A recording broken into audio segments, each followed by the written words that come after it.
Navigating manner-related prepositional phrases, common mistakes and fixes. Hello everyone, welcome to our English language learning series.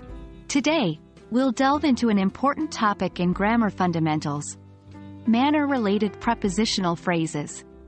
We will particularly focus on common mistakes learners make and how to avoid them.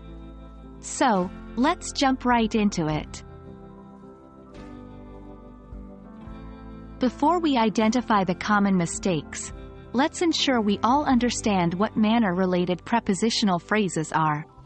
These are phrases that begin with a preposition and indicate the manner or way in which something happens.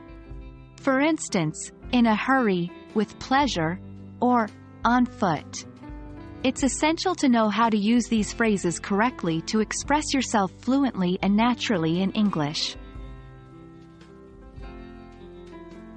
Here, we'll discuss some frequent errors English learners make. Mistake 1. Misuse of prepositions. This happens when the wrong preposition is used in a phrase.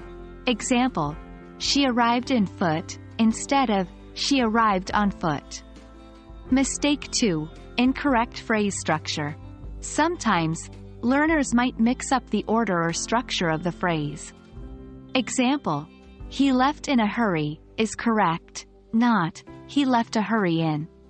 Mistake 3. Using unnecessary prepositions.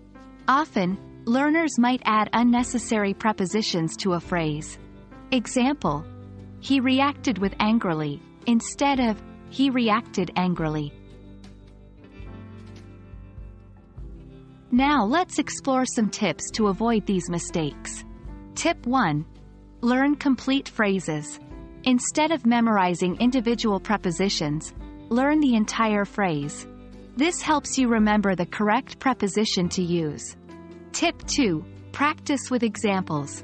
Create sentences using the phrases. The more you use them, the more familiar you'll become with their structure. Tip 3. Proofread your writing. Always take a moment to review what you have written.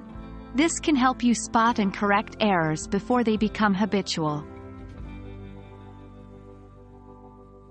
And that wraps up our lesson on common mistakes with manner-related prepositional phrases and how to avoid them. Remember, practice is key. So keep using these phrases in your conversations and writings. Thank you for joining us today, and we hope this video has been helpful. Keep learning and stay tuned for more lessons on English grammar fundamentals.